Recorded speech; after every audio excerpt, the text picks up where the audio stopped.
اب اگر میرا خود کا کارڈ ہوگا تو مجھے بھی پتہ ہوگا کہ کتنی لمٹ تک پیسے خرچ کرنے ہیں، اور میں احساس کمتری میں بھی مبتلا نہیں ہوں گی۔ وہ آواز میں رکت طاری کرتے ہوئے تیز تیز بول رہی تھی۔ سارا بیگم نے اس کی کمر پر ایک دھموکہ جڑا۔ یہ اوور ایکٹنگ کہاں سے سیکھی ہے؟ بہت بیکار ہے۔ انہوں نے کارڈ اس کے ہاتھ پہ رکھا تھا۔ شکریہ سارا خاتون، اور اتنی اچھی ایکٹنگ کو اوور ایکٹنگ کہہ کے میری ایکٹنگ سکلز کا مذاق مت اڑائیں۔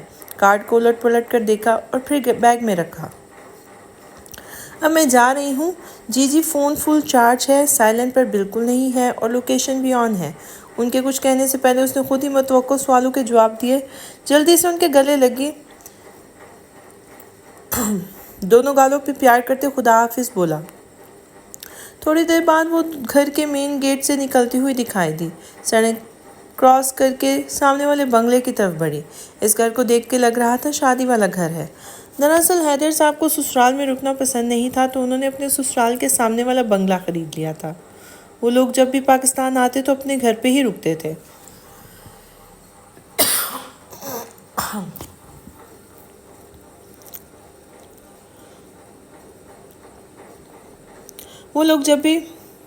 زیادہ تر سارا بیگم اور حیدر صاحب ہی آتے تھے۔ حیدر زمان کی کمپنی کی ایک بڑی برانچ پاکستان میں بھی کام کرتی تھی، تو اس حوالے سے سال میں ایک آدھ بار ان کا پاکستان چکر لگتا تھا۔ بنگلے کا گیٹ پار کرتے ہی بہت سے ملازم گھر کی سجاوٹ کرتے ہوئے دکھائی دیے تھے۔ وہ دائیں بائیں سر گھما کر ارد گرد گیٹ کا جائزہ لیتی گھر کے اندر چلی گئی تھی۔ لاؤنج میں گھر کا کوئی فرد نظر نہیں آیا۔ کچھ خواتین بیٹھی تھیں، لیکن وہ ان کو نہیں جانتی تھی، تو گول چکردار سینیاں چلتے ثانیہ کے کمرے کا رخ کیا تھا۔ ثانیہ اپنے کمرے میں نہیں تھی۔ وہ اسے ڈھونڈتی ہوئی راہداری کے کونے میں نظر آتے ایک کمرے کی طرف بڑھی تھی۔ دروازہ دھکیلا تو لگا جیسے کسی ونڈرلینڈ میں آ گئی ہو۔ کمرے میں سفید اور فیروزی رنگ کے علاوہ اور کوئی رنگ نظر نہیں آ رہا تھا۔ وہ کافی بڑا کمرہ تھا، جیسے کسی کی پرسنل لائبریری ہو۔ دیواروں کے ساتھ بک شیلف لگے ہوئے تھے۔ اے لڑکی، کون ہو تم اور یہاں کیا کر رہی ہو؟ ابھی وہ وہاں کا جائزہ ہی لے رہی تھی کہ ایک بھاری کرخت آواز اس کے کانوں میں پڑی۔ اس کا دل اچھل کر حلق میں آیا تھا۔ اس نے چونک کر پلٹ کر دیکھا۔ اے لڑکی، کون ہو تم اور یہاں کیا کر رہی ہو؟ وہ چونک کر پلٹی تھی۔ مقابل کی شکل دیکھ کے اس نے سکون کا سانس لیا تھا۔ وہ تو ڈر ہی گئی تھی کہ پتہ نہیں کون آ گیا۔ وہ اسے جانتی تھی، مرتضیٰ، ثانیہ لوگوں کا بڑا بھائی۔ اس گھر میں اس کی بہت سی تصویریں لگی ہوئی تھیں، اور بچپن میں ایک دو بار آرمینے نے اسے دیکھا رکھا تھا، لیکن اس کی شکل دیکھ کے لگتا تھا اس نے آرمینے کو نہیں پہچانا۔ 3 پیس ڈریس میں ملبوس پٹھانوں کی طرح سرخ و سفید رنگت، آنکھیں سکیڑے وہ اسے گھور رہا تھا۔ میں آرمینے حیدر۔ اسے سمجھ نہیں آ رہی تھی کیسے تعارف کروائے اپنا۔ یہاں کیا کر رہی ہو؟ اس کا نام سن کے بھی وہ اسی انداز میں اپنا سوال دہرا رہا تھا۔ مس ثانیہ کو ڈھونڈ رہی تھی۔ نظر آ رہی ہے وہ یہاں پر؟ کڑے تیوروں سے پوچھا گیا۔ نہیں، اس نے بے ساختہ گردن نفی میں گھمائی تھی۔ اس شخص کا انداز بہت روڈ تھا۔ تو جب وہ یہاں نہیں آئی تو تم یہاں کیا کر رہی ہو؟ آؤٹ، اس نے ایک دم اتنی درستی سے کہا۔ آرمینے اچھل کر رہ گئی تھی۔ جاؤ یہاں سے، دوبارہ اس کمرے میں قدم نہ رکھنا۔ آرمینے اس بات میں سر ہلاتے تیزی سے وہاں سے نکلی تھی۔ وہ جلدی زینے اتری تھی، آنکھوں سے آنسو بہہ رہے تھے۔ آرمینے، سوری یار، میں فون کال سننے لان میں گئی تھی۔ تم مجھے ڈھونڈ رہی تھی؟ ثانیہ پوری بات نہیں کر پائی۔ آرمینے ہاتھ کے پشت سے آنسو صاف کرتی وہاں سے دوڑتے ہوئے نکلی تھی۔ ثانیہ نے گردن موڑ کر دروازے کو دیکھا، جہاں سے آرمینے روتے ہوئے نکلی تھی۔ اسی وقت مرتضیٰ کی آواز آئی تھی۔ وہ چلا کر ملازم کو بلا رہا تھا۔ مرتضیٰ بھائی۔ ثانیہ کو ساری بات سمجھ آ گئی تھی۔ آرمینے یقیناً اس کو ڈھونڈتے ہوئے مرتضیٰ کی لائبریری میں چلی گئی تھی، اور مرتضیٰ نے اسے کچھ سخت بول دیا ہوگا۔ وہ تیزی سے سیڑھیاں چڑھتی اوپر گئی تھی۔ مرتضیٰ بھائی، آپ نے کیا کہا ہے آرمینے کو؟ وہ متفکر انداز میں پوچھ رہی تھی۔ تم پہلے مجھے یہ بتاؤ کہ تم اپنی دوستیاں اپنے کمرے تک محدود کیوں نہیں رکھ سکتی؟ وہ لڑکی کیا کر رہی تھی ادھر؟ وہ ابھی بھی غصے میں تھے۔ بھائی، وہ میری کوئی XYZ دوست نہیں ہے، وہ آنٹی سارا کی بیٹی ہے۔ آپ کو اس سے ایسے بات نہیں کرنی چاہیے تھی۔ وہ بیچاری پہلے ہی بیمار رہتی ہے، اور آپ نے اتنے برے سے ڈانٹ دیا۔ وہ روتے ہوئے گئی ہے یہاں سے۔ اب اس کی طبیعت بگڑ گئی تو؟ ثانیہ فکر مند تھی۔ اگر وہ بیمار ہے تو اسے چاہیے اپنے گھر پہ رہے۔ ہم نے بیماروں کا ٹھیکہ نہیں لیا ہوا۔ اور اسے اچھے سے سمجھا دینا کہ جب تک ادھر ہے آرام سے رہے، دوسروں کے کمروں میں بنا اجازت کے نہ گھس جائے۔ اور اب تم بھی جاؤ، ملازم سے کہہ کر کافی بھیج دینا، بد لحاظی سے کہتے اسے جانے کا اشارہ کیا تھا۔ آرمینہ بھاگتے ہوئے گھر سے باہر آئی تھی، گہرا سانس لے کے خود کو کمپوز کیا۔ وہ کیوں بھاگ آئی تھی؟ کیا وہ اتنی کمزور تھی کہ ایک ذرا سا سخت لہجہ نہ برداشت کر سکی؟ ثانیہ نے اسے آواز بھی دی تھی، شاید وہ ثانیہ کے بات سنے بغیر آ گئی تھی۔ اسے افسوس ہوا، اس کی جگہ افسانے ہوتی تو سامنے والے کو دو چار سنا کے آتی۔ کال صاف کرتے اس نے واپس قدم بڑھائے۔ ارادہ تھا کہ ثانیہ کو منع کر دے کہ وہ آج اس کے ساتھ نہیں جا سکتی۔ وہ اندر آئی تو ثانیہ کو اوپر جاتے ہوئے دیکھا۔ وہ اس کے پیچھے آ گئی، لیکن مرتضیٰ اور ثانیہ کی باتیں سن کے اسے جو تکلیف ہوئی، آنکھوں میں واپس سے آنسو آ گئے۔ کتنی حد تک سے بات کر رہا تھا وہ شخص؟ ثانیہ کی آواز میں اس کی بیماری کے حوالے سے ترہم اسے مزید رونا آیا تھا۔ وہ دوڑتے قدموں سے وہاں سے واپس آئی اور اپنے کمرے میں آنکھیں بند ہو گئی تھی۔ اتنی حد تک وہ بے آواز رو رہی تھی۔ اسی وقت فون بجا تھا، مخصوص رنگ ٹون۔ اس نے جلدی سے فون اٹھایا تھا۔ آریز بھائی، آنسوں کے درمیان اس کا نام پکارا تھا۔ مینے، کیا ہوا ہے؟ تم رو رہی ہو؟ ہیلو آرمینے، جواب تو دو یار، ماما کہاں ہے؟ کیا ہوا ہے؟ وہ بے چینی سے اسے آوازیں دے رہا تھا، لیکن وہ روتی جا رہی تھی۔ آریز نے سارا کو فون ملایا۔ ماما، آرمینے کو دیکھے جا کر، کیا ہوا ہے؟ وہ روتی جا رہی ہے بس، بغیر سلام دعا کے پہلی بات یہی کی تھی۔ وہ تو شاپنگ گئی ہوئی تھی۔ کیا ہوا ہے؟ تمہیں کس نے کہا؟ میں نے خود اسے کال کی ہے، وہ ٹھیک نہیں ہے، آپ اس کا پتہ کریں۔ جلدی کریں ماما، اس کی طبیعت خراب ہو جائے گی، وہ پریشان آواز میں کہہ رہا تھا۔ اس کا بس نہیں چل رہا تھا کہ اڑ کے آرمینی کے پاس پہنچ جائے۔ سارا نے آرمینی کی لوکیشن چیک کی، وہ گھر پہ ہی تھی۔ وہ جلدی سے پیروں میں چپل اڑاستی آرمینی کے کمرے کی طرف گئی تھی۔ وہ بیڈ کے کنارے پہ بیٹھی تھی۔ آرمینی، کیا ہوا ہے بیٹا؟ کیوں رو رہی ہو؟ انہوں نے اس کا آنسو سے تر چہرہ اوپر کیا اور اس کے گرد بازو کا گھیرا بناتے اس کے ساتھ لگ گئی تھی۔ ان کا دل مٹھی میں آیا تھا۔ ادھر آریز مسلسل فون میں بول رہا تھا۔ آریز بیٹا، تم کال بند کرو، میں تمہیں تھوڑی دیر میں بتاتی ہوں سب۔ آرمینی، ٹھیک ہے، تم پریشان مت ہو۔ اسے تسلی دے کے انہوں نے کال بند کر کے فون بیڈ پہ پھینکا تھا۔ آرمینی بیٹا، طبیعت خراب ہو جائے گی، رونا بند کرو پلیز، مجھے بتاؤ کیا ہوا ہے۔ انہوں نے اس کے سر کو اوپر کرنے کی کوشش کی، لیکن ان کے پہلوؤں میں سر دیے روتی گئی۔ مینے، کچھ بتاؤ تو صحیح، کسی نے کچھ کہا ہے کیا؟ مینو میری جان، ادھر دیکھو۔ انہوں نے پیار سے ٹھوڑی سے پکڑ کے اس کا چہرہ اونچا کیا۔ رو رو کے سرخ ہوتی آنکھیں، ان کا دل کٹ کے رہ گیا تھا۔ کچھ نہیں ہوا، مجھے گھر کی یاد آ رہی ہے۔ ہم واپس کب جائیں گے؟ سوسو کرتی بھاری آواز میں پوچھا تھا۔ بہت جلدی جائیں گے، پہلے مجھے بتاؤ کیوں رو رہی تھی؟ کسی نے کچھ کہا ہے؟ وہ متفکر تھی۔ کسی نے کچھ نہیں کہا، ادھر شادی والے گھر میں پتہ نہیں کون کہہ رہا تھا کہ آرمینی بیمار ہے بیچاری، اور بھی بہت کچھ، تو مجھے رونا آ گیا۔ مجھے نہیں اچھا لگتا جب کوئی مجھے ترس کھانے والی نظروں سے دیکھے۔ وہ اصل بات چھپا گئی تھی، لیکن جتنا بتایا تھا وہ بھی سچ ہی تھا۔ آرمینی میرا بچہ، ادھر دیکھو۔ تھوڑی سے پکڑ کے اس کا چہرہ ذرا اوپر اٹھایا تھا۔ تم پرفیکٹ ہو، یہ چھوٹی موٹی بیماریاں تو سبھی کو ہوتی ہیں، تم دل پہ مت لو، ایسے رونا کوئی اچھی بات تو نہیں۔ پیار سے اس کے بال سمیٹے تھے۔ میں پرفیکٹ کہاں سے ہوں؟ مجھے دورے آتے ہیں، مجھے پوری زندگی میڈیسن کھانی پڑے گی۔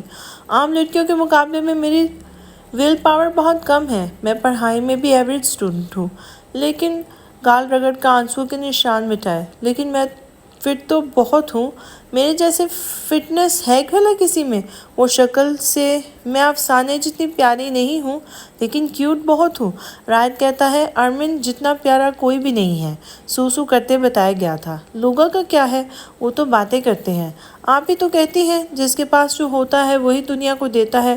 اگر لوگوں کے پاس دل کو دکھانے والی باتیں ہیں تو میرے پاس اپنا مثبت رویہ ہے، اور پھر لوگوں کی رائے سے کیا فرق پڑتا ہے؟ میرے پاس جو لوگ ہیں وہ مجھ سے بہت پیار کرتے ہیں، باقی سب تو چھان برا ہے۔ اسی لیے دفع کریں، میری جیسی کیوٹنس اگر ہے کسی کے پاس تو سامنے آئے۔ گردن اکڑا کے کہا گیا تھا۔ بالکل، اور تم نے یہ تو ایڈ ہی نہیں کیا کہ تم بہت میسی بھی ہو، میری بگڑی ہوئی روٹین والا بچہ۔ سارا نے اسے چھیڑتے ہوئے دل میں شکر ادا کیا تھا کہ وہ جلدی نارمل ہو گئی تھی، اور یہی بات سب سے اچھی تھی اس کی۔ وہ کبھی بھی کسی بات کو دل سے لگا کر نہیں بیٹھتی تھی۔ آپ کو میری قدر ہی نہیں ہے، وہ منہ بسوڑتے بیڈ سے اٹھ گئی تھی۔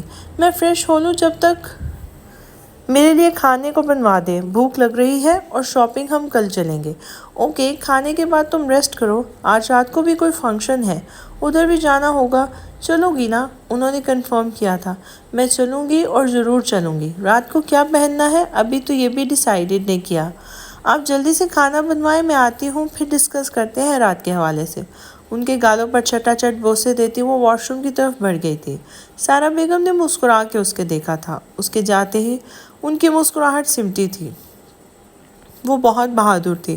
اپنی بیماری کے بارے میں سن کر تو کبھی کبھی ایسے ریئیکٹ نہیں کرتی تھی۔ وہ بہت ہنسمکھ تھی، کبھی بھی زیادہ دیر تک غمگین نہیں رہتی تھی، لیکن وہ اپنے رشتہ دار خواتین کو بھی جانتی تھی۔ شاید کسی نے ہمدردی دکھانے کے چکر میں اسے ہرٹ کر دیا تھا۔ وہ سر جھٹک کر فون اٹھاتی ہوئی کمرے سے باہر نکلی تھی۔ ابھی آریز کو فون کر کے اسے مطمئن کرنا تھا، ورنہ کوئی بعید نہیں تھی کہ وہ اگلی فلائٹ سے وہاں پہنچا ہوتا یا پھر آرمینہ کو واپس بلا لیتا۔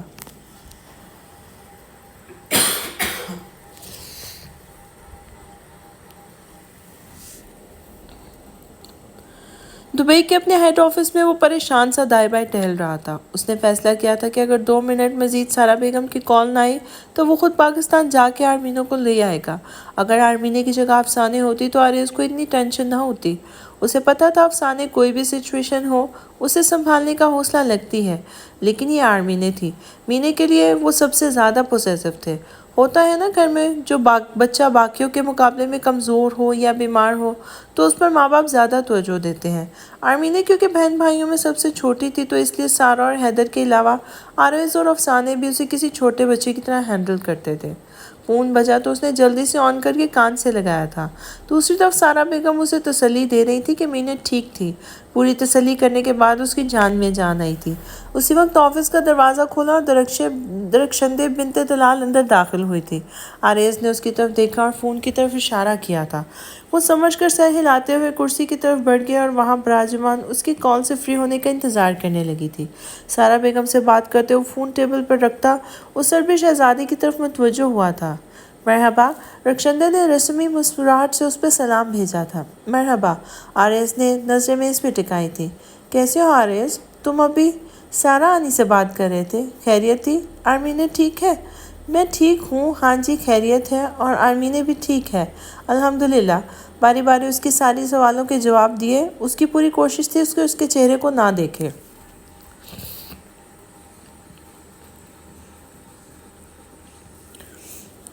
اوکے، رائٹ کہاں ہے؟ اپنے آفس میں نہیں ہے، میں دیکھ کر آ رہی ہوں، اور فون بھی نہیں اٹھا رہے۔ وہ اصل بات کی طرف آئی جو پوچھنے کے لیے وہ یہاں آئی تھی۔ ایک تو یہ لڑکا اتنا عجیب تھا، پورے کمرے کو دیکھ رہا تھا سوائے درخشے کے۔ وہ سیرینا کے ساتھ گیا ہے، ایک کلائنٹ سے میٹنگ ہے، اسی لیے فون آف کر رکھا ہوگا، اس نے تسلی بخش جواب دیا تھا۔ تم کال کرو اسے۔ اس بات پر آریز نے سر اٹھا کے اسے دیکھا اور سیدھا اس کے چہرے کو فوکس میں لیے ہوئے تھی، پھر اس بات میں سر ہلاتے ہوئے رائٹ کو کال ملائی تھی۔ دل ہی دل میں دعا مانگی تھی کہ رائٹ کال نہ اٹھائے، لیکن دوسری طرف سے کال پک کر لی گئی تھی۔ درخشے نے ہاتھ بڑھایا، آریز نے چپ چاپ اس کے ہاتھ پہ فون رکھ دیا تھا۔ فون کی دوسری طرف رائٹ کی آواز آ رہی تھی۔ درخشندہ نفی میں سر ہلاتے وہاں سے اٹھ گئی، سر کو خم دے کے آریز کو الوداع کہا اور کمرے سے باہر نکل گئی۔ آپ تو تم کچھ بولو گے یا اپنی سانسیں سنانے کے لیے کال ملائی ہے؟ وہ جھنجھلائے ہوئے انداز میں کہہ رہا تھا۔ تم نے درخشے کی کال کیوں نہیں اٹھائی؟ آریز نے سنجیدگی سے پوچھا تھا۔ ڈیم، کیا اس نے تمہیں کہا مجھے کال کرنے کا؟ یا اللہ، وہ سر پہ ہاتھ پھیر کے رہ گیا تھا۔ اس نے کہہ دیا تھا تو کیا ضروری تھا کہ تم فوراً حکم کی تعمیل کرتے؟ اس نے دانت پیسے تھے۔ تم مجھے یہ بتاؤ، تم اسے اگنور کیوں کر رہے ہو؟ آریز نے آگے کو جھک کے بیٹھتے ہوئے لیپ ٹاپ کی اسکرین آن کی تھی۔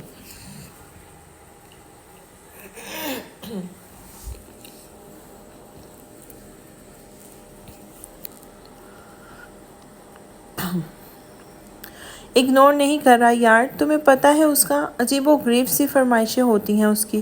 میرا آج کا پورا دن اتنا بزی ہے، میں اس کی ہائی ٹی کی دعوت پر نہیں جا سکتا۔ ایویں ہی اس کی شوخی دوستیں آئی ہوئی ہوں گی اور پھر درخشی کی ضد ہوگی ان سے خوش اخلاقی سے بات کرو۔ اس کو بے ساختہ ہنسی آئی تھی۔ یہ تو بات تھی، کتنے افسوس کی بات ہے تم اس کی دوستوں کو شوخی بول رہے ہو۔ اس نے مسکراہٹ دبائی تھی۔ تو اور کیا کہوں، وہ میری بہن ہے، لیکن جتنی یہ مین ہے مجھے پتا ہے، انسانوں سے زیادہ جانوروں کی پرواہ ہوتی ہے اسے۔ ابھی دیکھنا جو تمہیں بلائے گی اور تم انکار نہیں کر پاؤ گے۔ 2 منٹ رک جاؤ، وہ ابھی پورے وثوق سے کہہ رہا تھا۔ تو کیا ہو جاتا ہے یار، وہ ایک اچھا کام کر رہی ہے، یونیسکو جیسے بڑے ادارے کے ساتھ اینیمل رائٹس پہ کام کر رہی ہے وہ۔ اور ابھی وہ مزید بولتا، لیکن رائد نے اس کی بات کاٹی تھی۔ ہاں جی، اور وہ ساری کریزی امیر اور عرب عورتوں کو جمع کر لیتی ہے جن کو فیشن کرنے، اینٹیک جیولری اکٹھی کرنے اور گھوڑے بھگانے کے علاوہ کوئی کام نہیں ہوتا۔ یہ ایک ایڈونچر کی خاطر اکٹھی ہو جاتی ہیں اور میڈیا اینڈ پریس کو اٹریکٹ کرنے کے لیے ہمارے جیسے معصوم لوگوں کو بھی بلا لیتی ہیں۔ تو مجھے یہ بتاؤ، یہاں پر آخر کون سا ظلم ہوتا ہے کتے بلوں اور گھوڑوں پر؟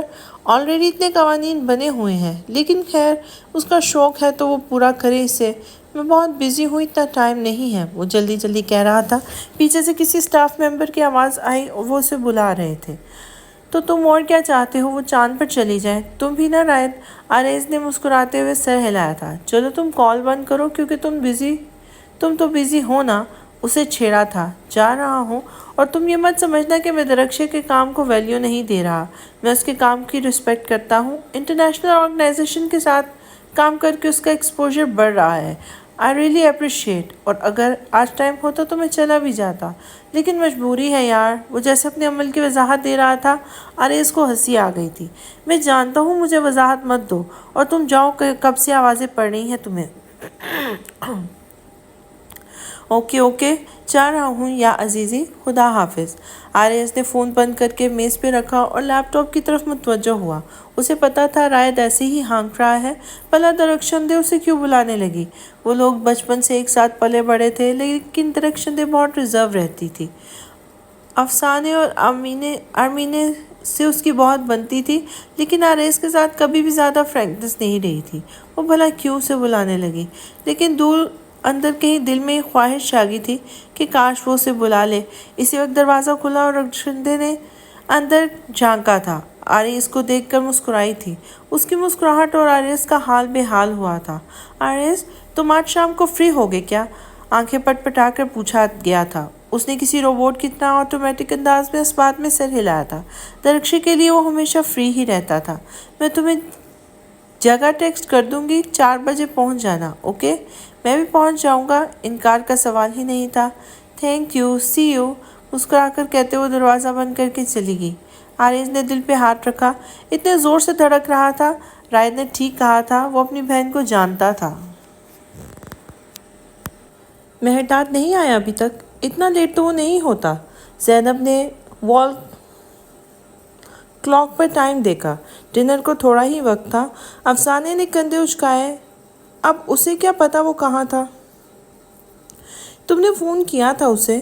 انہوں نے افسانے سے پوچھا۔ نہیں، اس نے نفی میں سر ہلایا تھا۔ تو اسے فون کرو نا بیٹا، پتہ کرو کہاں رہ گیا ہے، انہوں نے نرم لہجے میں کہا تھا۔ اوکے، میں کرتی ہوں فون۔ فون اٹھا کر اس نے سائٹ پر جا کر نمبر ملایا۔ 2 رنگز جانے کے بعد کال اٹھا لی گئی تھی۔ سلام، مہرداد کی بھاری آواز فون کے اسپیکر سے گونجی تھی۔ سلام، کہاں ہو تم؟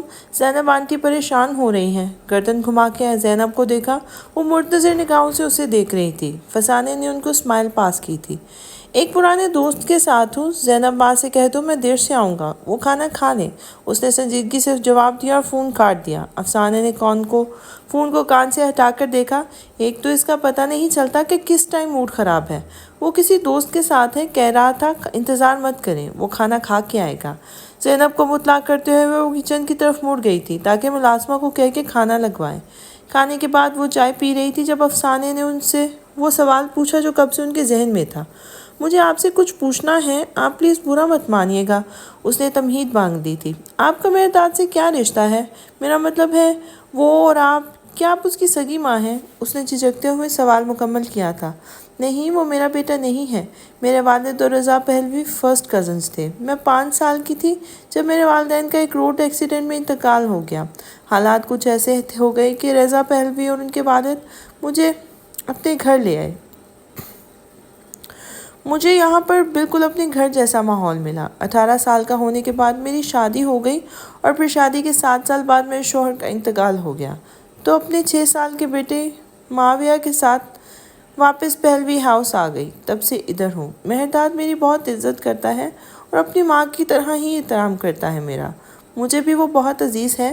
میرے لیے وہ میرے بیٹے کی جگہ ہے۔ مہرداد کا ذکر کرتے ہوئے ان کے لیے لہجے میں محبت تھی۔ اور آپ کا بیٹا معاویہ، وہ کہاں ہوتا ہے؟ کیا وہ آپ کے ساتھ نہیں رہتا؟ افسانے کے سوال پر زینب کے چہرے پر کرب کی ایک لہر آئی تھی۔ وہ خاموش ہو گئی اور پھر جب بولی تو آواز مدھم تھی۔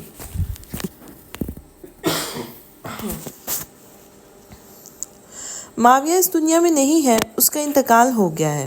اس بات پر افسانے کو سمجھ نہیں آیا کہ کیا کہیں ان سے۔ وہ ان کے حالات زندگی سن کر ملال میں مبتلا ہو گئی تھی۔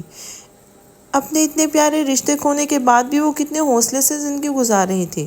I'm so sorry آنٹی، میرا مقصد آپ کے زخم کریدنا نہیں تھا۔ میں معذرت چاہتی ہوں اگر آپ کا دل میرے سے غمگین ہوا ہو۔ وہ بہت نرمی سے ان سے معذرت کر رہی تھی۔ کوئی بات نہیں بیٹا، انہوں نے ہاتھ بڑھا کے اس کا گال چھوا تھا۔ تم دل پر مت لو، یہ سب تو زندگی کا حصہ ہے، انہوں نے مسکرا کر کہا۔ افسانے زبردستی مسکرائی تھی۔ وہ حقیقتاً بہت دکھی ہو گئی تھی ان کی کہانی سن کر۔ زینب اسے شب بخیر کہہ کے اپنے کمرے میں چلی گئی تو وہ بھی اپنے کمرے میں آ گئی تھی۔ منہ ہاتھ دھو کر بال برش کیے اور سونے کے لیے لیٹ گئی تھی۔ نیند میں جانے سے پہلے تک وہ زینب کے بارے میں سوچتی رہی۔ وہ کتنی باہمت تھی، انہیں دیکھ کے گمان نہیں ہوتا تھا کہ وہ اتنے سب سے گزر چکی ہوں گی، اور سب سے بڑھ کر اولاد کا صدمہ۔ صبح اسے نیند میں ایک عجیب سا احساس ہوا، گردن پر کچھ چبھ رہا تھا۔ اس نے سر ادھر ادھر گھمایا، چبھن ہنوز ہو رہی تھی۔ نیند میں ہی اس نے ہاتھ بڑھا کر اپنی گردن چیک کی۔ اس کا ہاتھ کسی کے چہرے سے ٹکرایا، ہلکی بڑی شیو جو اس سے گردن پہ لگ رہی تھی، اور گرم سانسیں۔ افسانے کی آنکھیں پٹ سے کھل گئی تھی۔ اس نے سر جھکا کر دیکھا، مہرداد مزے سے اس کی گردن میں منہ دیے بے خبر سو رہا تھا۔ ایک ہاتھ افسانے کی کمر کے گرد لپٹا ہوا تھا۔ افسانے کا سانس تھم گیا۔ اس نے داد کا ہاتھ ہٹانے کی کوشش کی، لیکن اس نے گرفت اور مضبوط کی۔ تھوڑا سا مزید اس کی طرف سرکا۔ افسانے نے سانس تک روک لیا۔ کچھ پل وہ بے حس و حرکت پڑی، اس کے گھنے بالوں سے ڈھکا سر دیکھتی رہی۔ آہستہ سے اس کا بازو ہٹانا چاہا۔ اس کی کوشش تھی کہ مہرداد کو جگائے بغیر خود کو اس کی گرفت سے آزاد کروا لے، کیونکہ وہ جاگ جاتا تو یہ سچویشن افسانے کے لیے بہت شرمندہ کر دینے والی تھی۔ اس کے سامنے خود کو امبیرس نہیں ہونے دے سکتی تھی۔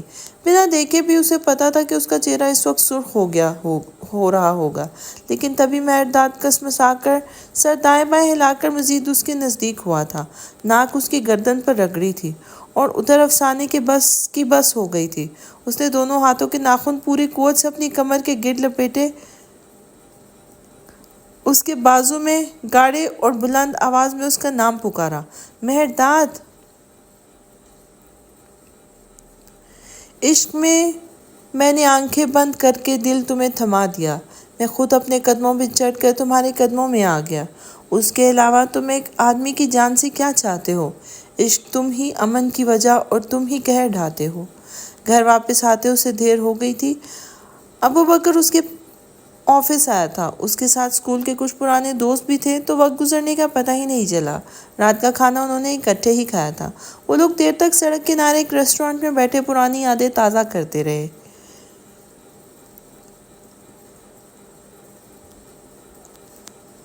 جب وہ اپنے کمرے میں آیا تو افسانے لحاف سینے تک کوڑے دائیں کروٹ پر بے خبر لیٹی سو رہی تھی۔ ایک نظر اسے دیکھا، وہ فریش ہونے چلا گیا، منہ تولیے سے خشک کرتے واپس آیا۔ اس کے پچھلے کچھ دن سفر میں ہی گزرے تھے اور کام کا لوڈ بھی زیادہ تھا، اس لیے آج تھکن شاید زیادہ ہو رہی تھی۔ اسے ایک اچھی نیند کی ضرورت تھی۔ فون اٹھا کر بیڈ پر نیم دراز ہوتے اس نے ضروری ای میلز چیک کی، کچھ ای میلز کو فوراً جواب دیا اور کچھ اپنی سیکرٹری کو فارورڈ کر دی۔ امریکن کمپنی ہونے والی ڈیل کے حوالے سے کچھ ضروری ڈاکیومنٹس چیک کرتا رہا۔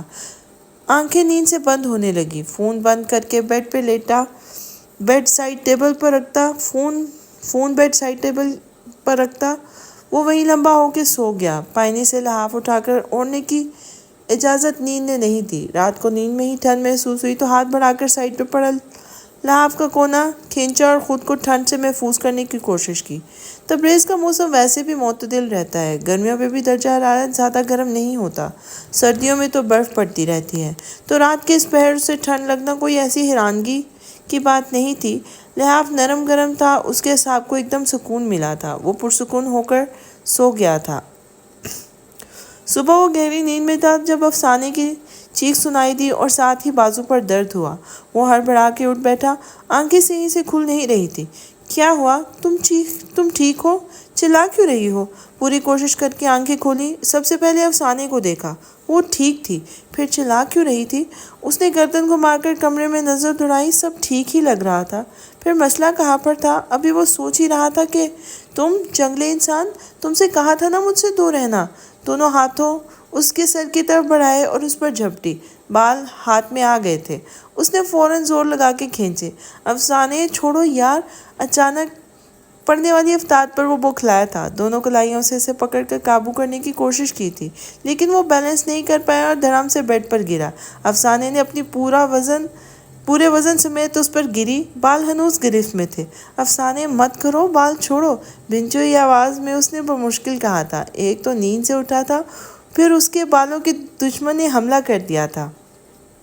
تم مجھے یہ بتاؤ، جب میں نے تمہیں کہا تھا، وہ بھی بول رہی تھی جب مہرداد نے اس کی دونوں کلائیوں پر دباؤ بڑھاتے ایک جھٹکے سے کروٹ بدلی تھی۔ تمہیں تمیز کسی نے نہیں سکھائی، یہ کیا طریقہ ہے؟ چھوٹتے ہی بال کھینچتی ہو۔ تنے ہوئے نقوش کے ساتھ اس پر جھکا، وہ غصے میں تھا۔ تم مجھے کیوں چمٹے ہوئے تھے؟ کیا یہ تمیز ہوتی ہے؟ ہاں، اس نے بھی متھے پر بل ڈالے، بال ابھی بھی مٹھیوں میں جگڑ رکھے تھے۔ میں تمہیں چمٹا ہوا تھا؟ دماغ صحیح ہے تمہارا؟ کلائیوں کو جھٹکے دے کر اپنے بال چھڑانے کی کوشش کی تھی، لیکن گرفت مضبوط تھی۔ ٹان پیس کر افسانے کو دیکھا، وہ سنہری آنکھوں سے اسے گھور رہی تھی۔ میرا دماغ صحیح ہے، لیکن تم ایک انتہائی بدتمیز آدمی ہو۔ تمہیں صوفے پر سونا پسند نہیں تو مت سو صوفے پر، ایک اور بیڈ لے آؤ، لیکن مجھ سے دور رہنا۔ کتنی بار بتاؤں؟ وہ کڑے تیوروں سے کہہ رہی تھی۔ اچھا میں بدتمیز ہوں تو اپنے بارے میں کیا خیال ہے تمہارا؟ کتنی دیر سے کہہ رہا ہوں کہ چھوڑو، لیکن تم اتنی دیر سے گلے کا ہار بنی مجھے چمٹی پڑی ہو، شرم نہیں آتی تمہیں؟ اس نے بھی طاق کر وار کیا تھا۔ افسانے نے فوراً اس کے بال چھوڑے اور سیدھا ہوا بیٹھ گیا، دونوں ہاتھوں سے سر تھاما۔ صبح ہی صبح چڑیل گلے پڑ گئی ہے، اب سر درد کر رہا تھا۔ میں شرم کروں اور تم جو مرضی کرو، ایسا تو نہیں ہونے والا۔ غصے میں کچھ الٹا سیدھا کہہ دیا تھا، مہرداد کے چہرے کے تاثرات سے پتہ چل رہا تھا۔ ایسا کیا کر دیا میں نے؟ اس نے سنجیدہ انداز میں افسانے کو دیکھا۔ تم وہاں سمجھ نہیں آئے کیا کہے تو اپنی سائڈ پر کیوں نہیں سوتے آخر؟ میرے کمبل میں کیوں گھسے تم؟ کہتے ہوئے اس نے پوری کوشش کی کہ چہرہ نارمل رہے۔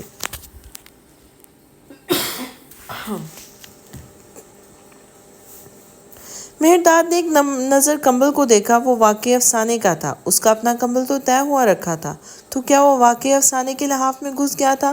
اگر ایسا تھا تو وہ جسے نرم سا تکیہ سمجھ رہا تھا، وہ ایک دم اس کا چہرہ سرخ ہوا تھا۔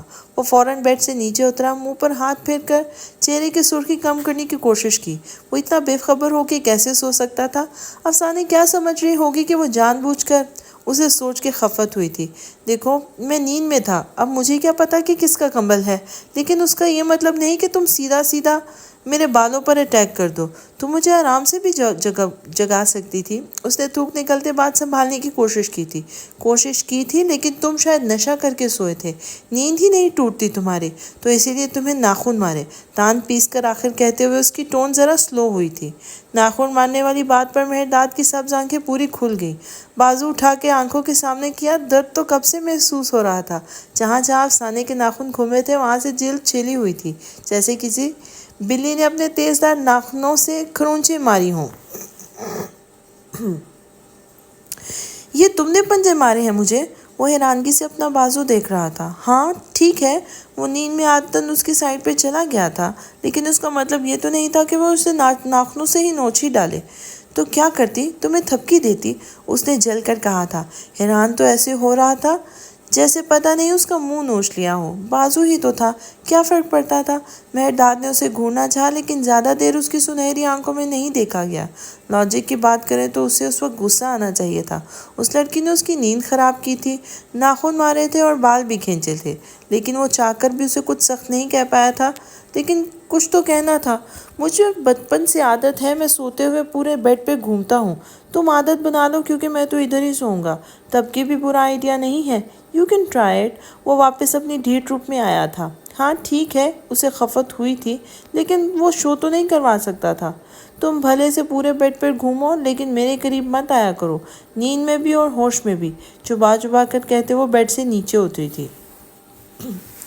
مجھے ایسا کوئی شوق بھی نہیں ہے، اور تم جو یہ کہہ رہی ہو میرے قریب مت آیا کرو، منہ بگاڑ کر اس کی نقل اتاری تھی۔ کچھ پتہ بھی ہے کہ بائیں کندھے والے فرشتے تمہارے اعمال نامے میں لکھ رہے ہوں گے کہ یہ عورت اپنے شوہر کی نافرمان ہے، اور شوہر کی نافرمان عورتوں کو کیا قیامت والے دن چمٹے مارے جائیں گے، اور تم دیکھنا ان باتوں پر 2 گرم چپٹے تو پکے ہیں تمہارے۔ سر ہلا ہلا کے اسے ڈرانے والے انداز میں کہا گیا تھا۔ ہاں، اور میری مرضی کے بغیر مجھ سے زبردستی شادی کرنے پر تمہیں کتنے چمٹے پڑیں گے، ان کا بھی حساب لگاؤ نا۔ واش روم کی طرف جاتے ہوئے اس نے جوابی وار کیا تھا۔ اسے چھوڑو، اب تو نکاح ہو گیا ہے نا، تو شوہر کو دور رہنے کا بولنے سے پہلے سوچ لو کہ تمہیں ہی گناہ نہ مل رہا ہو۔ وہ واپس بیڈ کی طرف بڑھا تھا، ارادہ تھا کہ دوبارہ سوئے گا۔ جو بھی ہے تم مجھ سے دور رہا کرو، وہ سختی سے کہہ کر واش روم میں بند ہو گئی تھی۔ دروازہ ٹھاک کی آواز سے بند ہوا تھا۔ میرا ہارٹ فیل کروائے گی یہ خاتون، بڑبڑا کر کہتے اپنا لحاف سیدھا کرتے کمر تک تانا اور پیٹ کے بل سوتے ہوئے سر تکیے میں گھسیڑا تھا۔ نیند تو نہیں آنی تھی، لیکن کچھ دیر وہ ایسے ہی رہنا چاہتا تھا، لیکن سکون نہیں آیا۔ وہ سیدھا ہو کر لیٹا، سر موڑ کر افسانے کے تکیے اور لحاف کو دیکھا۔ وہ زیادہ نرم تھے، جیسے ریشم کے بنے ہوں۔ کتنی سکون کی نیند آئی تھی۔ استغفر اللہ۔ وہ جلدی سے اٹھ کے بیٹھا تھا۔ یہ وہ کیا سوچے جا رہا تھا؟ افسانے کو پتہ چلتا جو اس کے گھنے بال تھے ان میں سے ایک بھی نہیں بچنا تھا۔ اپنے خیالوں سے پیچھا چھڑانے کے لیے وہ کمرے سے ہی باہر نکل گیا۔ چھت پر جا کر واک کرنے کا ارادہ تھا، شاید اس طرح دماغ فریش ہو۔ دوسری طرف افسانے واش روم کے بند دروازے سے ٹیک لگائے کھڑی تھی، ہتھیلی کمر پر رکھی۔ ابھی تک اسے اپنے کمر کے گرد مہر دھات کے بازو کا نرم حصار محسوس ہو رہا تھا۔ اس کی گرم سانسیں، اس نے گردن پر ہاتھ رکھا، ابھی تک جل رہی تھی۔ آنکھوں سے بے ساختہ آنسو پھسلتے چلے گئے تھے۔ وہ سمجھتا تھا کہ افسانے اسے نفرت کرتی ہے، اسے ناپسند کرتی ہے، جو کہ بالکل سچ تھا۔ لیکن کیا یہ صرف نفرت تھی یا کوئی اور جذبہ بھی تھا؟ وہ جذبہ جس میں اپنا خون بھی معاف کر دیا جاتا ہے۔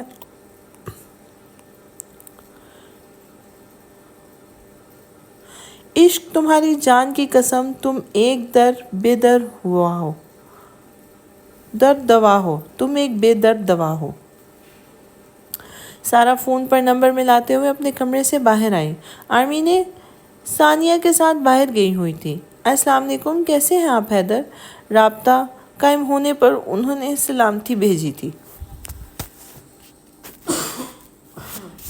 Excuse me. وعلیکم السلام، میں ٹھیک ہوں بیگم صاحبہ۔ وہ جب خوشگوار موڈ میں ہوتے تھے تو ان کو بیگم صاحبہ اور آپ کر کے بلاتے تھے۔ آپ کیسی ہیں؟ اور ہماری مینو کیسی ہے؟ ہم دونوں ٹھیک ہیں حیدر، میں نے ایک ضروری بات کرنی ہے آپ سے۔ فری ہے تو؟ انہوں نے تمہید باندھی تھی۔ تمہیں پتہ ہے سارا، تمہارے لیے میں ہر وقت فری ہی ہوتا ہوں، تم کہو کیا کہنا ہے۔ وہ سنجیدہ ہوئے تھے۔ سارا بیگم کے انداز سے لگ رہا تھا کہ بات واقعی اہم تھی۔ بھابھی نے مجھے آرمینے کی بات کی ہے، اپنے مرتضیٰ کے لیے۔ وہ سیدھا مدعے پہ آئی تھی۔ آرمینے کے لیے؟ وہ تو ابھی بہت چھوٹی ہے، اور مرتضیٰ، میں جانتا ہوں اسے، 2-1 بار ملاقات بھی ہوئی ہے اس سے۔ وہ اچھا لڑکا ہے، لیکن ہم ابھی آرمینے کے لیے ایسا کوئی فیصلہ نہیں کرنے والے، وہ سنجیدگی سے کہہ رہے تھے۔ ظاہر ہے ہم ابھی آرمینے کے لیے ایسا نہیں سوچ رہے، لیکن یہ ایک اچھا آپشن ہے۔ مرتضیٰ کو ہم جانتے ہیں اور وہ ہر لحاظ سے اچھا ہے، اور بھابھی بہت دل سے کہہ رہی تھی۔ ابھی نہیں، لیکن 2-1 سال تک ہم سوچ سکتے ہیں اس بارے میں۔ سارا نے اپنا موقف سامنے رکھا تھا۔ مرتضیٰ آج کل امریکہ میں ہوتا ہے نا، پاکستان ایمبیسی میں؟ حیدر صاحب نے کچھ سوچتے ہوئے کہا تھا۔ ہاں جی، آپ کو پتہ ہے وہ اچھی پوزیشن پر وہاں کام کر رہا ہے۔ تم لوگ شادی سے واپس آ جاؤ، آرمینے کی برتھ ڈے بھی آنے والی ہے، مرتضیٰ کو گھر بلائیں گے، پھر مزید دیکھیں گے کہ کیا کرنا ہے۔ انہوں نے بات سمیٹی تھی۔ یہ ٹھیک رہے گا۔ سارا بیگم کو خیال پسند آیا تھا۔ اور یہ بتائیں کب ختم ہو رہے ہیں فنکشنز؟ آپ کے بغیر تو گھر بھی سونا سونا لگ رہا ہے، اور آپ کے اس غریب شوہر کا بھی کوئی حال نہیں، وہ شرارت سے کہہ رہے تھے۔ جی کہہ تو آپ ایسے رہے ہیں جیسے ہر وقت آپ مجھے ہی تو وقت دیتے تھے۔ آپ کو اپنی محبوبہ، پہلی محبوبہ یعنی کہ آپ کا بزنس، اس سے فرصت کب ملتی ہے؟ سارا نے ان کی بات ہوا میں اڑا دی تھی۔ دوسری طرف وہ کہکہا لگا کر ہنسے تھے۔ کچھ دیر ان سے بات کرنے کے بعد سارا بیگم نے فون بند کیا۔ ملازمت سے چائے کا کہتے وہ آرمینے کے بارے میں ہی سوچ رہے تھے۔ آرمینے کے حوالے سے انہیں کوئی کمپلیکشن تو نہیں تھا، لیکن وہ جانتی تھی کہ ان کی اتنی پیاری سی آرمینے لوگوں کے سٹینڈرڈز پر پوری نہیں اترتی۔ آج تک جتنے بھی لوگوں نے رشتے کا کہا تھا وہ سب افسانے کا ہی نام لیتے تھے، کیونکہ آرمینے کیوٹ تھی، اور دیکھا جائے تو وہ بہت خوبصورت تھی۔ براؤن شیڈ دیتی سیاہ آنکھیں، پاکستانی فیچرز اور فیئر گلابی رنگت، وہ سارا بیگم کی طرح ہی لگتی تھی، لیکن افسانے کے سامنے اس کی شخصیت لوگوں کو نظر نہیں آتی تھی۔ کچھ اس کی طبیعت میں بچکانا پن بھی بہت تھا، اور کچھ اس کی بیماری کی وجہ سے بھی رد کر دیا جاتا تھا۔ جہاں تک بات مرتضیٰ کی تھی کہ اسے اوور لک تھی، اس کی اور آرمینے کی عمر میں کافی فرق تھا، لیکن یہ کوئی ایسی بات نہیں تھی جس کو بنیاد بنا کر اسے ریجیکٹ کر دیا جاتا۔ یہی کوئی 27-28 سال عمر ہوگی اس کی، لیکن وہ کافی خوش شکل اور ویل سیٹل تھا، اور سب سے بڑھ کر ان کے اپنے خاندان سے تھا، بہت عزت احترام کرنے والا، ان کو کافی پسند تھا۔ وہ سنجیدگی سے اس رشتے کو آرمینے کے لیے کنسیڈر کر رہی تھی۔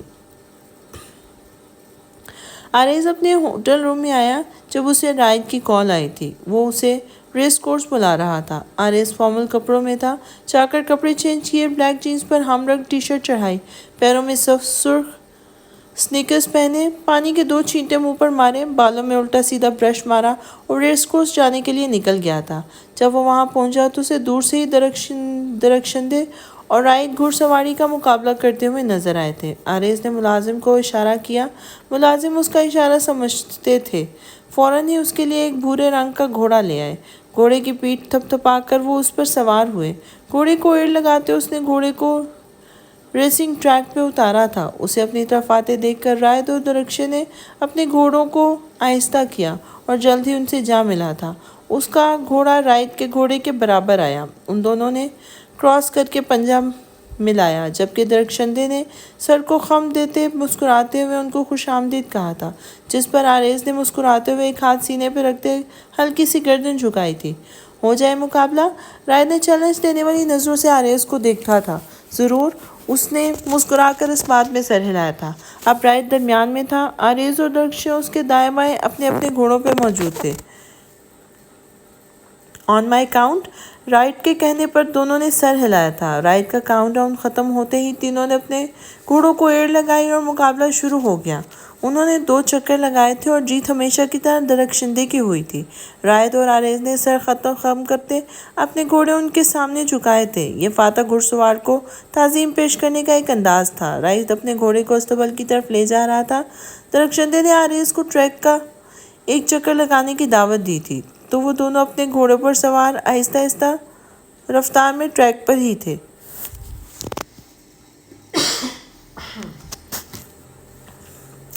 کر میں شکریہ ادا نہیں کر پائی تو میری دعوت پر ہائی ٹی میں شامل ہوئے اور سب مہمانوں کے ساتھ بہت اچھے سے پیش آئے، پریس کو بھی اچھے سے سنبھالا، تو ان سب کے لیے بہت شکریہ آریز۔ ان دونوں کے گھوڑے سائیڈ بائی سائیڈ چل رہے تھے۔ آج درخشندے نے سادہ سرخ پیروں تک آدھا لباس زیب تن کیا ہوا تھا، کمر کے گرد سبز رنگ کی بیلٹ لپیٹے، سر پر سبز سکارف عربی انداز میں لپٹا ہوا تھا۔ سکارف کے دونوں سرے سامنے کو کرتے وہ سیاہ دار لہریے بال کمر تک پھیلے ہوئے تھے۔ سفید گھوڑے پر سرخ لباس میں گردن اکھڑائے وہ واقعی کوئی شہزادی لگ رہی تھی۔ اس کے ساتھ بھورے گھوڑے پر سیاہ لباس میں ملبوس آریز حیدر کی سنہری آنکھیں اس شہزادی کو نظر بھر کے دیکھنے پر بضد تھی، لیکن وہ سیٹ میں دیکھتا اس پر پہرے بٹھائے ہوئے تھا۔ شکریہ کی کوئی ضرورت نہیں، یہ کام کوئی اتنا بڑا بھی نہیں تھا، اور آپ کو دوبارہ کبھی ضرورت پڑے تو آپ بلا جھجک مجھے کہہ سکتی ہیں۔ اپنی آنکھوں پر ترس کھاتے اس نے گردن موڑ کر گھور کر عربی آنکھوں والی شہزادی کو دیکھ لیا تھا، لیکن پھر فوراً نظریں ہٹائی تھی۔ آنکھوں نے احتجاج کیا کہ تھوڑا اور، لیکن وہ کر کے ان کی فرمائش رد کر گیا تھا۔ تم اچھے انسان ہو آریز، جیسا کہ بابا کہتے ہیں، اے کمپلیٹ جینٹلمین، وہ تعریفی انداز میں کہہ رہی تھی۔ یہ تو طلال انکل کا حسن نظر ہے، اس نے سر کو سر خم کیا تھا۔ لیکن تم اس تعریف کے حقدار ہو، تمہیں پتہ ہے، مجھے لگتا ہے رائد اور بابا کو میرے کام کی سمجھ نہیں آتی۔ وہ اتنا سیریس نہیں لیتے، اگر سمجھ آتی بھی ہے تو وہ اس کو اتنا ویلیو نہیں کرتے۔ وہ سنجیدہ لہجے میں کہہ رہی تھی۔ ایسا نہیں ہے، ان کے پاس وقت نہیں ہوتا، شاید اس لیے وہ آپ کے ساتھ شامل نہیں ہو سکتے، لیکن وہ آپ کو بہت اپریشیٹ کرتے ہیں، سیریسلی، اس نے پوری یقین انداز میں کہا تھا۔ تم کہتے ہو تو مان لیتی ہوں۔ خیر، آرمینی کی برتھ ڈے ہے نا نیکسٹ منتھ، تو کیا وہ ابھی پاکستان سے واپس نہیں آئی؟ نہیں، کچھ دن تک واپس آ جائیں گی دونوں۔ آپ آئیں گی نا برتھ ڈے پر؟ وہ اب واپسی کے سفر پر تھے۔ یہ کیسا سوال ہے؟ مینے کی برتھ ڈے ہے، ظاہر میں آؤں گی۔ وہ ہلکا سا مسکرائی تھی۔ آرمینے کا نام لیتے اس کے لہجے میں محبت تھی۔ ڈم کوسچن، آریز نفی میں سر ہلاتے ہوئے ہلکا سا ہنسا تھا۔ Is it was? Yes it was. درخشندے ہاں میں ہاں ملائی اور کھل کے ہنسا تھا۔ وہ استبل کے پیٹ تک پہنچے اور گھوڑے ملازمین کے حوالے کیے اور خود چیئر تک آئے۔ رائد فون پر مصروف تھا، ملازمین نے ابھی چائے کے لوازمات میز پر نہیں لگائے تھے۔ رائد ان دونوں کے انتظار کر رہا تھا۔ انہیں دیکھ کر مسکرا کر فون بند کر کے میز پر رکھا اور ملازم کو ٹیبل سیٹ کرنے کا اشارہ کیا تھا۔ ہلکی پھلکی باتوں کے دوران چائے پی گئی تھی۔ رات کو جب آریز اپنے ہوٹل روم میں واپس آیا تو اس کا موڈ بہت خوشگوار تھا۔ چینج کر کے سونے کے لیے لیٹا تو آخری جو خیال تھا وہ درخچے کا تھا۔ نیند میں جانے تک سیاہ گھور آنکھیں اس کے خیال کے پردے پر لہراتی رہیں۔ سفید گھوڑا، سرخ لباس، دور تک پھیلا سبزہ زار، عکس بن بن کر مٹتے رہے۔ وہ واقعی کوئی دیوانہ تھا۔ یہ دیوانہ منزل عشق ہر پہنچنے والا تھا یا راہ کے دھول بننے والا تھا، یہ طے ہونا بھی باقی تھا۔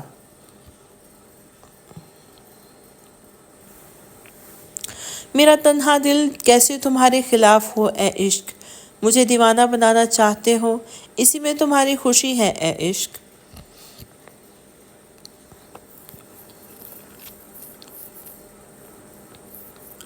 وہ ابھی شاپنگ سے واپس آئی تھی۔ شاپنگ بیگ صوفے کے ساتھ رکھے میز پہ رکھے اور فریش ہونے چلی گئی۔ وہ واپس آئی تو دنیا کو بیگز الٹ پلٹ کرتے دیکھا۔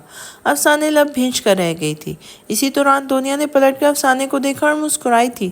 سلام، سر کو خم دے کے مسکراتے سلام کیا تھا۔ کیسی ہو افسانے؟ ٹھیک ہوں، تم کیسی ہو دنیا؟ اس نے سنجیدگی سے پوچھا تھا۔ میں بہت اچھی ہوں، تمہارے سامنے ہوں، دیکھ لو۔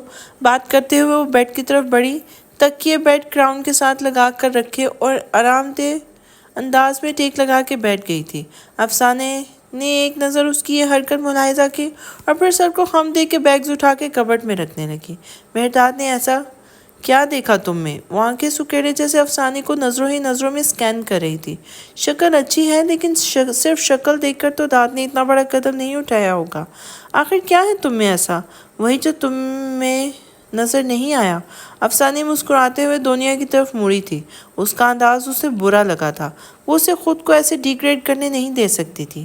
تیز زبان ہو تم، مجھے اچھی لگی تمہاری یہ بات، اس نے مسکرا کر توصیفی انداز میں کیا تھا۔ کیا میں شکریہ بولوں؟ افسانے نے ابرو اچکائے تھے۔ نہیں، تم بس یہ بتاؤ یہاں سے کب تک جانے کا ارادہ ہے تمہارا؟ اب وہ اٹھ کر بیٹھتے ذرا سا جھک کر بیڈ کے نیچے بنے ڈراز کھول رہی تھی۔ ڈراز میں سے کمبل نکال کر بیڈ پہ رکھا، ڈراز بند کی اور سیدھی ہوئی تھی۔ تمہیں کیوں لگتا ہے میں یہاں سے چلی جاؤں گی؟ افسانے دونوں بازو سینے پہ باندھے کبٹ سے ٹیک لگا کر کھڑی اس کی ساری کارروائی دیکھ رہی تھی۔ دنیا اب جوتے اتار کر کمبل میں گھستے کہنی کے بل دراز ہوئی تھی۔ کیونکہ تم مہرداد کو پسند نہیں کرتی، وہ تمہیں مجبور کر کے یہاں لایا ہے۔ جلد یا بدیر تم اسے چھوڑ دو گی، تو بہتر ہے ابھی چھوڑ دو اور لوٹ جاؤ اپنی زندگی میں واپس۔ یہ جگہ تمہارے لیے نہیں ہے، یہاں کے لوگ تمہارے لیے نہیں ہیں۔ بات کرتے ہوئے وہ تکیے کو باہوں میں بھینچے سونے کی تیاریوں میں تھی۔ افسانے کو عجیب لگا تھا، اچھی زبردستی تھی۔ وہ اتنے مزے سے اس کے کمرے میں آ کے اس کے بیڈ پہ آ کے سو گئی تھی۔ اس بات کا فیصلہ تم مجھ پہ چھوڑو، تم اپنی کام سے کام رکھو اور میں نے تو سنا ہے کہ تم بہت رئیس ہو، کیا تمہارے گھر میں سونے کے لیے بستر نہیں ہے؟ وہ مہرداد کے لحاف میں گھسی ہوئی تھی۔ افسانے کا ہوتا تو اب تک اس نے کھینچ لیا ہوتا نا۔ تم اس وقت صرف ایک فیصلہ کرنے کی پوزیشن میں ہو، اور وہ ہے یہاں سے جانے کا فیصلہ۔ اور ہاں، میری بات ہوئی تھی داد سے، وہ آج دیر سے آئے گا، اس لیے میں اس کا یہیں پر انتظار کروں گی۔ اور ابھی تو مجھے ڈسٹرب مت کرنا، مجھے نیند آ رہی ہے۔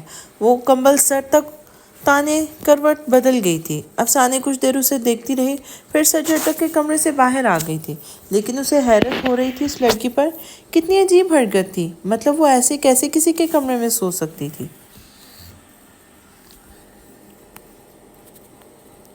وہ لاؤنج میں آئی تو زینب کے ساتھ مہرداد بھی نظر آیا۔ صبح کے بعد وہ اسے اب دیکھ رہی تھی۔ افسانے کے فریش ہو کے آنے تک وہ کمرے سے غائب تھی۔ وہ ابھی تک شاید آفس سے واپس آیا تھا۔ کوٹ بازو پہ لٹکائے، ٹائی کی نوٹ ڈھیلے کیے، وہ وہیں لاؤنج میں کھڑا زینب سے بات کر رہا تھا۔ افسانے کو دیکھ کر اس کے پاس سے زینے پھلانگتا اپنے کمرے کی طرف بڑھ گیا۔ دنیا تو کہہ رہی تھی وہ دیر سے آئے گا۔ افسانے نے پرسوچ نظروں سے اسے اوپر جاتے دیکھا تھا۔ آؤ افسانے، مہرداد بتا رہا تھا کہ اسے سر درد کر رہا تھا تو وہ آج جلدی اٹھایا۔ چائے کا کر گیا ہے، تم سکینہ سے کہہ کے چائے بنوا لو، زینب نے مسکراتے ہوئے کہا تھا۔ جی ٹھیک ہے۔ دنیا اور مہرداد کمرے میں ہی چائے پئیں گے یا ہمارے ساتھ؟ اس سیڑھیوں کو دیکھا جہاں مہرداد غائب ہوا تھا۔ وہ یقیناً کمرے میں گیا تھا اور وہاں دنیا، اس نے دانتوں سے لب کاٹے تھے۔ دنیا کا کیا ذکر؟ کیا اس نے بھی آنا ہے؟ تمہیں کیا مہرداد نے بتایا؟ اس کے سوال نے ثابت کیا تھا کہ وہ دنیا کی وہاں موجودگی سے بے خبر تھی۔ نہیں تو وہ تو دنیا اوپر کمرے میں سو رہی ہے نا، تو اس لیے میں نے پوچھا، شاید وہ بھی ہمیں جوائن کرے چائے پر۔ دنیا اوپر کس کمرے میں سو رہی ہے؟ تمہارے اور داد کے کمرے میں؟ انہوں نے حیرت سے پوچھا تھا۔ جی، اور اس نے کہا ہے کہ کوئی بھی اسے ڈسٹرب نہ کرے۔ خیر، میں سکینہ کو کہہ دوں چائے کا۔ وہ اپنی بات کہہ کر کچن کی طرف مڑ گئی تھی۔ پیچھے زینب کو ہول اٹھ رہے تھے۔ دنیا خود سرد تھی، لیکن اسے یہ امید نہیں تھی انہیں کہ وہ ایسا کچھ کرے گی۔ کیا سوچے گی افسانے دنیا اور مہرداد کے بارے میں؟ وہ پریشان تھی۔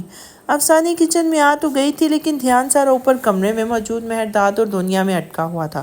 وہ لڑکی کتنے مزے سے وہاں سو گئی تھی۔ کیا وہ پہلے بھی اس کمرے میں آتی رہتی تھی؟ بے ساختہ سی سوچ اس کے ذہن میں ابھری تھی، لیکن اس نے سر جھٹکا تھا۔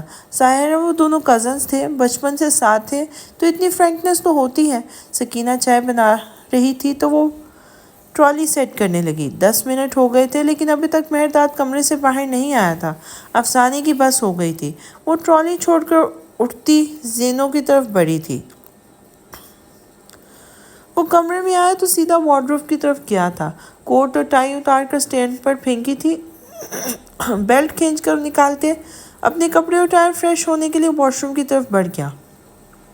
10 منٹ شاور لے کے وہ فریش ہو کر واپس کمرے میں آیا تو اسے یہی تھا کہ افسانے تو نیچے زینب کے ساتھ تھی اور وہ اتنی جلدی اوپر نہیں آنے والی۔ تولیے سے بالوں کو رگڑتے وہ ڈریسنگ مرر کے سامنے کھڑا تھا جب اس کی نظر بیڈ پہ گٹھڑی کی صورت لحاف میں لپٹے وجود پہ پڑی تھی۔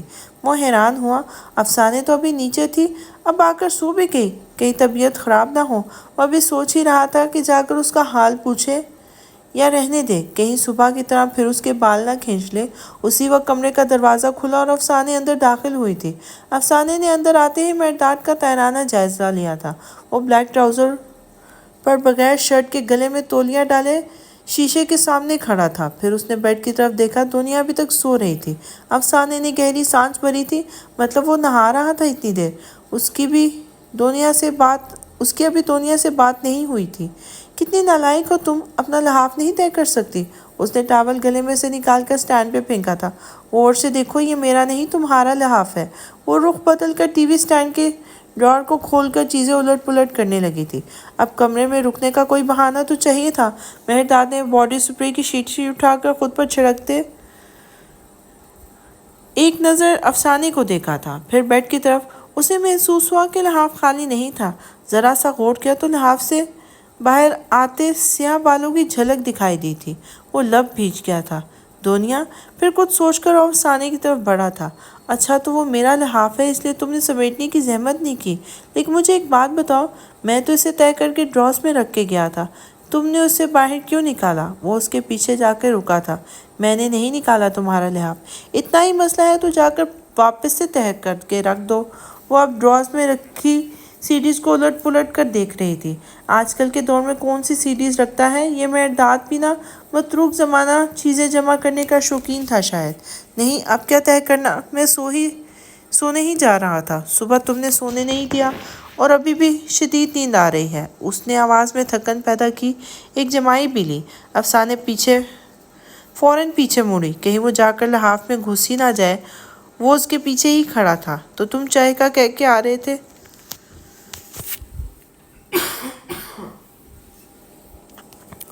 تم تو چائے کا کہہ کے آئے تھے، اب تم سو جاؤ گے تو چائے کون پیے گا؟ اسے روکنے کا کوئی طریقہ سمجھ نہیں آیا تھا۔ چائے بعد میں پی لوں گا۔ اچھا تم کیا ڈھونڈ رہی تھی؟ میں ہیلپ کر دوں؟ وہ 2 قدم آگے آیا تھا۔ نہیں کچھ نہیں، بس ایسے ہی، میں خود ڈھونڈ لوں گی۔ وہ بات کرتے ہوئے اٹکی، پلٹ کر پھر سے سیڈیز الٹ پلٹ کی۔ وہ 1 قدم مزید اس کے قریب آیا، اب ان کے درمیان فاصلہ نہ ہونے کے برابر تھا۔ تم کون سی سیڑھی ڈھونڈ رہی تھی؟ ویسے یہاں پر کچھ بھی ایسا نہیں ہے جو تمہارے انٹرسٹ کے مطابق ہو۔ افسانے کے کندھے کے پیچھے سے اس نے سیڈیز پر نظر گھمائی تھی۔ وہ اس کے بہت قریب تھا، اتنا کہ اس کے وجود سے اٹھتی باڈی سپرے کی خوشبو اور شیمپو کی مہک افسانے کو واضح طور پر محسوس ہو رہی تھی۔ مہرداد نے ایک نظر اس کے ہاتھوں کو دیکھا، چیزیں الٹ پلٹ کرتے اس کے ہاتھوں میں واضح لرزش تھی۔ اس نے تھوڑا سا جھک کر اس کے ہاتھ سے سیڑھی لے کر ڈراور میں پھینکی تھی۔ وہ اس کے کندھے کے پیچھے کان کے ساتھ جھکا کھڑا تھا۔ تم نے اس عورت کو ہمارے کمرے میں کیوں گھسنے دیا؟ اس کی آواز سرگوشی کی صورت افسانے کے سماعتوں سے ٹکرائی تھی۔ وہ اتنا آہستہ بولا تھا کہ افسانے بمشکل ہی سن پائی تھی۔ اسے تو میں دیکھ لوں گا، لیکن تمہاری ٹیوننگ کرتا ہوں ابھی، ساری زبان صرف میرے سامنے چلتی ہے تمہاری۔ وہ اس کے کان میں آ کے بہت آہستہ آواز میں بول رہا تھا۔ مہرداد تم آ گئی، میں اتنی دیر سے تمہارا انتظار کر رہی تھی۔ پھر مجھے نیند آ گئی۔ جیسا کہ داد کا اندازہ تھا، فوراً ہی دنیا کی آواز سنائی دی تھی۔ افسانے نے مڑنا چاہا، لیکن مہرداد نے اس کے ہاتھوں کو گرفت میں لیتے اسے ایسا کرنے سے باز رکھا تھا۔ داد تم سے بات کر رہی ہوں۔ اب کہ اس نے ذرا بلند انداز میں اس کا نام لیا تھا۔ وہ اس کے سامنے اس لڑکی کو اپنے حصار میں لیے ہوئے تھا۔ دنیا کا چہرہ رقابت کے احساس سے سرخ ہونے لگا تھا۔ تمہیں نظر نہیں آ رہا میں اپنی بیوی کے ساتھ ہوں؟ اٹھو اور اس کمرے سے دفع ہو جاؤ۔ اس نے بغیر اس کی طرف مڑے اسے وہاں سے جانے کا کہا تھا۔ مجھے تم سے بات کرنی ہے، تم اپنے رومانس کے بعد میں کنٹینیو کر لینا۔ وہ دان پہ دان جما کر کہتے اپنا غصہ ضبط کر رہی تھی۔ بادشاہ بہت ہو گیا، اٹھو نکلو ادھر سے۔ شاباش۔ افسانے کا ہاتھ اپنے گرفت سے آزاد کرتے ہوئے دنیا کی طرف مڑا تھا۔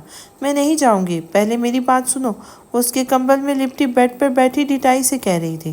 تمہیں انسانوں والی زبان سمجھ نہیں آتی نا؟ وہ دانتی پیسے اس کی طرف بڑھا تھا۔ اٹھو یہاں سے۔ بازو سے پکڑ کر کھینچ کے دنیا کو بیڈ سے اٹھایا۔ ایک ہاتھ سے دنیا کو کھینچتے دوسرے ہاتھ سے کمبل اٹھایا۔ افسانے دروازہ کھولو۔ افسانے نے جلدی سے آگے بڑھ کر دروازہ کھولا۔ اسے اندازہ ہو گیا تھا کہ کیا ہونے والا ہے۔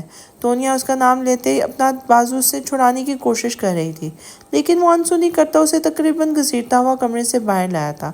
کمبل اس کے قدموں میں پھینکا۔ تم آئندہ مجھے اس کمرے کے آس پاس بھی نظر نہ ہو، ورنہ تمہارے ساتھ جو ہوگا سوچ ہے تمہاری۔ اب دفع ہو جاؤ یہاں سے۔ اس کے منہ پہ دروازہ بند کیا اور افسانے کی طرف آیا تھا۔ تم مجھے یہ بتاؤ، تم نے اسے کمرے میں کیوں آنے دیا؟ اس کے سر پہ کھڑا وہ اسے باز پرس کر رہا تھا۔ مجھ سے پوچھ کے تھوڑی نہ آئی تھی وہ، اور میں کیا اسے بازو سے پکڑ کر باہر نکال دیتی؟ اس نے اپنا دفاع کیا تھا۔ تم بھلے سے بالوں سے پکڑ کر باہر نکال دیتی، لیکن نہیں، تم تو صرف میرے بال کھینچنے میں ماہر ہو۔ اس نے جل کر کہا تھا۔ بڑا اچھا مشورہ دے رہے ہو، اور تمہارے بال تو کھینچ سکتی ہوں نا، تو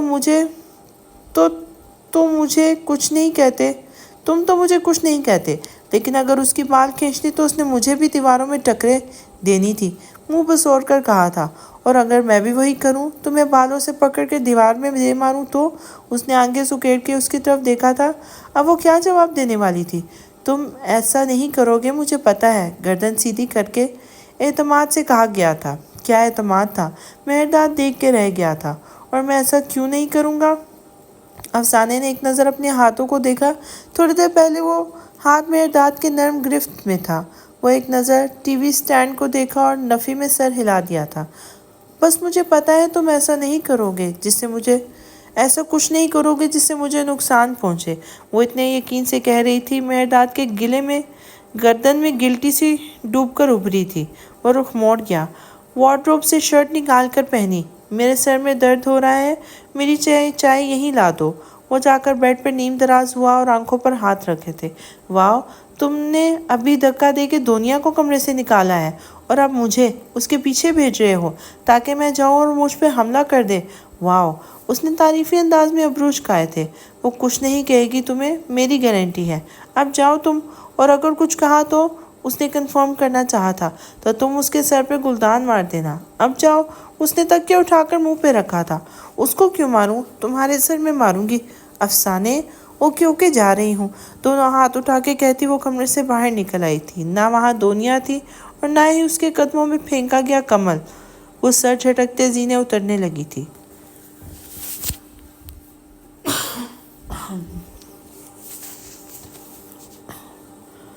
وہ لاؤنج میں آئی تو زینب اور دنیا ایک ساتھ بیٹھی تھی۔ دنیا نے مسکرا کر اسے دیکھا۔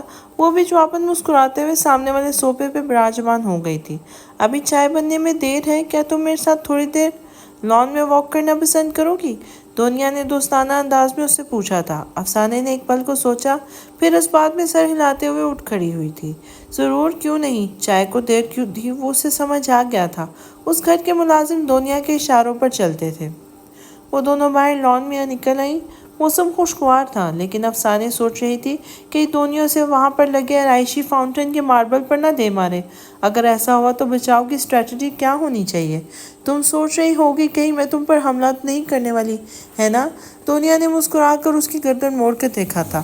نہیں، میں تو بس دیکھ رہی تھی آنٹی زینب کے لگائے نیلوفر آپ بھی کتنے پیارے لگ رہے ہیں۔ افسانے نے بھی گردن موڑ کے اسے دیکھتے مسکرائی تھی۔ لیکن مجھے زینب خاتون کے لگائے گلاب بہت پسند ہے۔ اس نے گلابوں کے پودوں کی طرف اشارہ کیا تھا۔ واقعی یہ بھی بہت پیارے ہیں۔ اس کی بات سے اتفاق کرتے ہوئے وہ انتظار کر رہی تھی جس کے لیے وہ اسے باہر لائی تھی۔ جلدی سے اس ٹاپک پر آئے۔ میں نے داد سے پوچھا کہ تم نے اسے شادی کیوں کی ہے؟ کیا اسے تم سے محبت ہے؟ دنیا سامنے دیکھتے ہوئے کہہ رہی تھی۔ اس نے کہا کہ شادی نفرت میں کی جاتی ہے کیا؟ اس بات پر افسانے چلتے ہوئے رک گئی تھی۔ دنیا نے گردن موڑ کے اسے دیکھا اور مسکرائی تھی۔ اس بات سے مجھے تو یہ پتہ چل گیا کہ وہ تم سے محبت کرتا ہے۔ وہ مانے گا نہیں، یہ اور بات ہے، اور مجھے پورا یقین ہے کہ اس نے ابھی تک تم سے اظہار محبت نہیں کیا ہوگا۔ کیسے کرے گا جب اسے خود کو نہیں پتا کہ اسے تم سے محبت ہے؟ وہ مسکراتے ہوئے بول رہی تھی۔ اور یہ سب جانتے ہوئے بھی تم نے آج افسانے کچھ کہتی کہ دنیا نے اس کی بات بیچ میں ہی کاٹ دی تھی۔ آج میں نے جو بھی کیا تم اسے رہنے دو۔ بس اتنا جان لو کہ مجھے آج پتہ چل گیا ہے کہ داد کی زندگی میں میری کوئی گنجائش نہیں، لیکن وہ میرا دوست ہے اور رہے گا، اور یہ بات وہ خود بھی جانتا ہے۔ اور تم افسانے، تم ہماری دوستی کے بیچ میں نہیں آؤ گی، ورنہ تم مجھے جانتی ہو۔ آنکھیں سکیڑ کر وہ اسے تنبیہ کر رہی تھی، جیسے مجھے کوئی پرواہ ہے۔ تم اپنے دوستوں کو اپنے پاس رکھو۔ بے شک، افسو نے بیزاری سے کہا تھا۔ تمہیں کیوں پرواہ ہوگی؟ تمہیں معلوم جو ہے کہ وہ تمہارے علاوہ اور کہیں نہیں جائے گا۔ دنیا کی اس بات پر افسانے کو حیرانگی ہوئی تھی۔ وہ لڑکی کیسے اتنے دعوے سے کہہ رہی تھی کہ وہ ان دونوں کے رشتے کے بارے میں جانتی ہی کیا ہے؟ میں تم دونوں کے رشتے کے بارے میں کچھ نہیں جانتی، لیکن میں داد کو جانتی ہوں، اس لیے اتنے دعوے سے کہہ رہی ہوں۔ وہ جیسے اس کی سوچ پڑ رہی تھی۔ افسانے کو حیرت ہوئی تھی، لیکن اس نے کوشش کرے کہ چہرہ بے تاثر رکھا تھا۔ تو اب تم جانتی ہو تو پیچھے کیوں نہیں ہٹ جاتی؟ اس نے سیدھا سوال کیا تھا۔ میں بس یہ جاننا چاہتی ہوں کہ اس نے تم میں ایسا کیا دیکھا کہ وہ اتنا دیوانہ ہے، ہوا پھر رہا ہے تمہارے پیچھے؟ خوبصورتی کی بات کروں تو کتنی خوبصورت چہروں کو اس نے دوسری بار دیکھا تک نہیں۔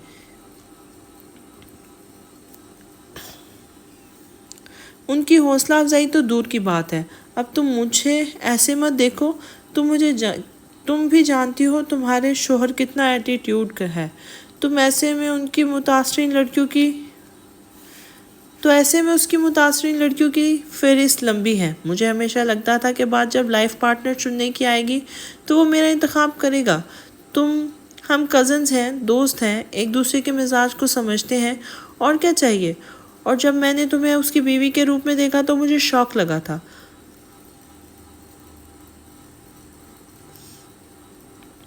مجھے یقین نہیں ہو رہا تھا، لیکن اب سب ٹھیک ہے، میں اس کی شادی تسلیم کر چکی ہوں، وہ کہہ رہی تھی، اور افسانے اس کا چہرہ دیکھ رہی تھی۔ وہ جانتی تھی کہ وہ لڑکی سچ بول رہی ہے۔ تم خود بتاؤ، کیا مجھ میں کوئی کمی ہے؟ پاگلوں کی طرح چاہتی ہوں اسے، پھر بھی اس نے میرا انتخاب نہیں کیا۔ کیوں؟ اس نے تمہارا انتخاب کیا۔ کیوں؟ وہ اس کی آنکھوں میں دیکھ رہی تھی۔ صرف محبت میں تو وہ اتنا بڑا فیصلہ نہیں کر سکتا۔ دنیا دیکھو، میں تمہیں سمجھ سکتی ہوں، لیکن اس بات کا جواب مہرداد بہتر دے سکتا ہے۔ پر تم اتنا جان لو کہ وہ میرے بارے میں غلط فہمی کا شکار ہوا تھا۔ اس نے بدلہ لینے کے لیے مجھ سے شادی کی، وہ نرمی سے کہہ رہی تھی جب دنیا کھلکھلا کے ہنسی تھی۔